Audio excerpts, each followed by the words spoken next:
Here is the closing Schwab market update as of 4:15 p.m. Eastern Time, 15 minutes after market close for Wednesday, August 4th. U.S. equities finished mostly lower as a lackluster jobs report brought peak economic and earnings growth concerns back to the forefront. Private sector payrolls, as reported by ADP, fell well short of analysts' forecasts and underwhelmed investors as a round of upbeat domestic services sector reports were quickly overshadowed.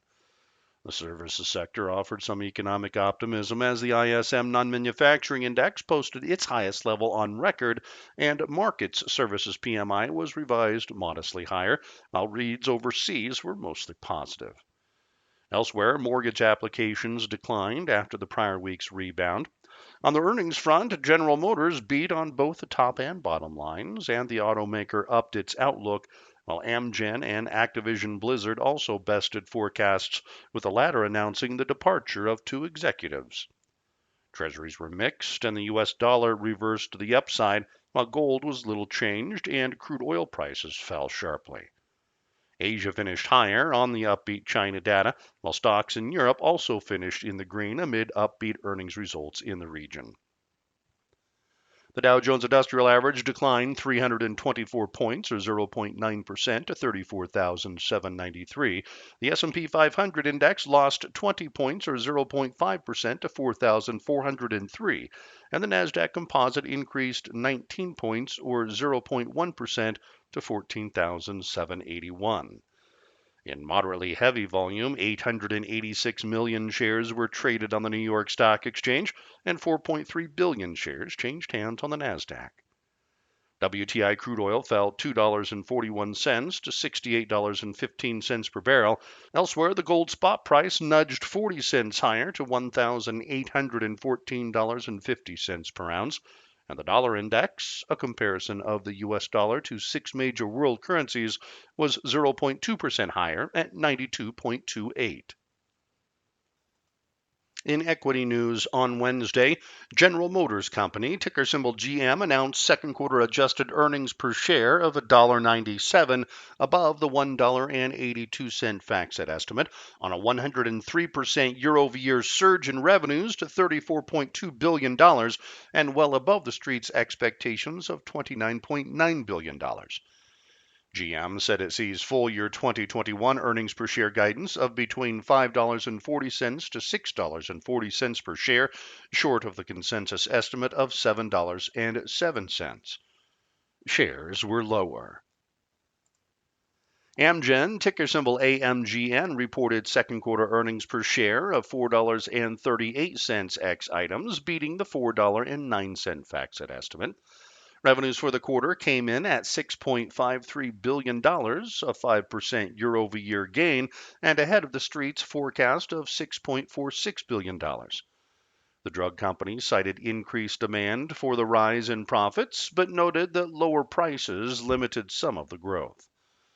Looking ahead, Amgen reaffirmed its full-year revenue and earnings per share guidance that bracketed the median analyst forecast, and said it sees share repurchases at the upper end of its prior guidance of between $3 billion to $5 billion. Amgen traded lower. Activision Blizzard, ticker symbol ATVI, posted adjusted second quarter earnings per share of 91 cents, above the FactSet estimate of 76 cents, on a 7.5% year-over-year decline in bookings to $1.92 billion, but above the projected $1.89 billion. Total revenue for the quarter was $2.3 billion, a 21% year-over-year gain. The video game maker said it sees earnings per share for the current quarter to be 65 cents, below analysts' call for 75 cents, and revenues of $1.85 billion, which eclipses forecast of $1.81 billion. Separately, Activision Blizzard said J. Allen Brack, head of its Blizzard Entertainment Unit, and Global Human Resources VP Jesse Meshek are leaving the company. Shares were higher. With earnings season on the downhill, of the 376 S&P 500 companies that have reported thus far, roughly 82% have topped revenue forecasts and approximately 86% have bested earnings estimates per data compiled by Bloomberg. Compared to the same period last year, sales are tracking to be up nearly 28%, and earnings are so far about 99% higher. Schwab's chief investment strategist, Liz Ann Saunders, delivers her latest article, One Step Closer to Peak Earnings Growth. She points out that while earnings have already surprised to the upside in the second quarter, the magnitude of strength has been expected. Looking ahead, Liz Ann notes earnings growth rates will likely continue to cool as comparisons to the prior year inevitably become more difficult. She adds that as we have continued to point out, investors should focus not just on the earnings growth rate, but also what companies are saying with respect to inflationary pressures, profit margins, and forward guidance. You can find all our market commentary as the markets remain choppy, including a discussion by Schwab experts on how to make rational buy and sell decisions on our Market Insights page at www.schwab.com, and you can follow us on Twitter at Schwab Research. In economic news on Wednesday, the ADP Employment Change Report showed private sector payrolls rose by 330,000 jobs in July, well short of the Bloomberg forecast calling for a 683,000 gain. June's rise of 692,000 jobs was revised to a 680,000 increase. Today's ADP data, which does not include government hiring and firing, comes ahead of Friday's broader July non-farm payroll report, expected to show headline employment grew by 875,000 jobs, and private sector jobs rose by 718,000 after both figures surprised to the upside in June. The unemployment rate is forecasted to decline to 5.7%, and average hourly earnings are projected to rise 0.3% month over month and be up 3.9% year over year. The MBA mortgage application index fell by 1.7% last week, following the prior week's 7% increase. The decline came as both the refinance index and the purchase index lost 1.7%. The average 30-year mortgage rate fell 4 basis points to 2.97%. The July Institute for Supply Management, or ISM, non-manufacturing index showed expansion in the key services sector with a reading above 50, accelerated to 64.1 from June's 60.1 reading, and versus the Bloomberg consensus estimate of a slight increase to 60.5. The index posted its highest level on record, dating back to when data began to be gathered in 1997.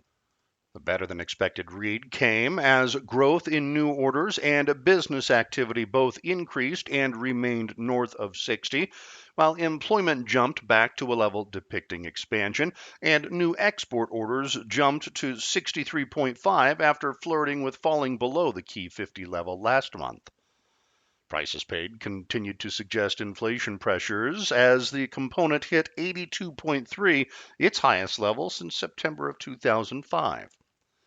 The ISM said, quote, the July reading indicates the 14th straight month of growth for the services sector, which has expanded for all but 2 of the last 138 months, end quote. The final market U.S. Services PMI index for July was unexpectedly revised higher to 59.9 from the preliminary estimate of 59.8, where it was expected to remain. The index was also down from June's 64.6 figure, but well north of the 50.0 level a year ago. A reading above 50 denotes expansion. Markets release is independent and differs from the Institute for Supply Management's, or ISM's, report, as it has less historic value, and market weights its index components differently, while its survey respondents include those that vary more in size, including small and medium-sized companies. Treasuries were mixed as the yield on the 2-year note rose by a basis point to 0.18%. The yield on the 10-year note was little changed at 1.17%, and the rate on the 30-year bond decreased by a basis point to 1.83%. Schwab's chief fixed income strategist, Kathy Jones, discusses in her article, If the Economy's So Strong, Why Are Bond Yields Falling? How the steep drop in yields has defied conventional wisdom. Kathy notes that it looks to us like the market moves reflect the view that the peaks in growth and inflation in this cycle have passed, and the prospect of tighter policy by the Fed would dampen the outlook for the economy. She adds that while we agree with that assessment longer term, we believe yields are now too low relative to the economic outlook and are likely to rebound later this year. Tomorrow's economic agenda will pick up with the June trade balance report, estimated to show the deficit widen to $74.1 billion from $71.2 billion deficit posted in May, followed by the weekly initial jobless claims for the week ended July 31st, expected to indicate that 383,000 first-time unemployment applications were filed. In international news on Wednesday, European equities closed higher as earnings continued to guide sentiment in the region. The moves came despite some mixed services sector data, as the Eurozone Services PMI was revised lower amid weakness in France and Germany, but the composite PMI, which includes both the manufacturing and services reads, rose from the prior month. Also, services sector activity in the U.S. posted its highest reading on record. Nervousness over China's growing clampdown on big business seemed to cool somewhat to add to the sentiment, as information technology issues led the widespread gains, followed by the real estate sector. In other economic news in the region, retail sales in both Italy and the Eurozone rose above expectations. The euro and the British pound were lower versus the US dollar, while bond yields in the Eurozone and the UK were lower. Amid the persisting concerns regarding the implications of the Delta coronavirus variant, Schwab chief global investment strategist Jeffrey Kleintop offers his article, Where to Invest Now, COVID and Correlation, discussing how COVID-19 resurgences appear to be the primary driver of moves across many markets this year. Jeff adds that until the COVID-19 case count gets back under control, the yen may strengthen, the UK yield curve may flatten, and defensive lockdown era leaders in the stock market may continue to outperform. Amid this uncertainty, Jeff says the key is diversification, since many different types of stocks are making all-time highs, but they are not moving in sync with each other. The UK FTSE 100 index and France's CAC 40 index were up 0.3%. Germany's DAX index increased 0.9%. Spain's IBEX 35 index moved 0.2% higher. Italy's FTSE MIB index gained 0.5%, and Switzerland's Swiss market index advanced 0.1%. Stocks in Asia were mostly higher following upbeat services sector reports in the region, as well as a rebound in tech shares that have seen pressure as of late amid China's crackdown on big business. The Cakes and Market Services PMI for China bounced off its 14-month low of 50.5 in June to post a reading of 54.9 for July, driven by a notable pickup in new orders. Services activity in Japan also accelerated but remained in contraction territory with a reading below 50. China's Shanghai Composite Index rose 0.9%, continuing to pair a recent spate of losses, and the Hong Kong Hang Seng Index also gained 0.9%. Schwab's Jeffrey Kleintop offers his latest article, Is China's Bear Market an Opportunity?, noting that China's stock market pullback this year has been in line with the average annual drawdown.